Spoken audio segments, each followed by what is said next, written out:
বদনজর খুব খারাপ জিনিস। খবরদার বাচ্চার এই কপালে টিপ দিয়ে বাচ্চাকে বাইরে নিয়ে যাবেন না। কথা বোঝা গেল না?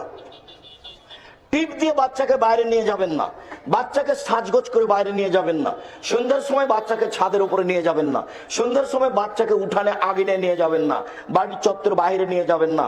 শয়তানের নজর পড়তে পারে, মানুষের নজর পড়তে পারে। বদ নজর, বদ নজর এমন একটা জিনিস, আল্লাহ নবী বলছেন যদি কোনো জিনিস ভাগ্যকে ভেঙে ফেলে দিতে পারতো তো বদ নজরই পারতো। খালি আপনি বাড়িতে নিয়ে এসেছেন ছেলে, আর বাচ্চা একবারে বমন করে তুলে মরে মরে পেশাব পায়খানা, মনে হচ্ছে এখনই চলে যাবে, তার নামে বদনজর লেগেছে। বদনজর কি জিনিস জানেন? 1 মিনিট, এই ছেলে, আপনারা স্বামী স্ত্রী বাড়িতে বসে আছেন, আপনার স্ত্রী আপনাকে বলছে শোনো, দেখছো মুরগির বাচ্চাগুলো কত সুন্দর সুন্দর হয়ে উঠেছে, তা আপনাকে দেখতে ডাকলো, তা আপনিও দেখলেন, স্বামী স্ত্রীর বাচ্চাগুলি দেখলেন।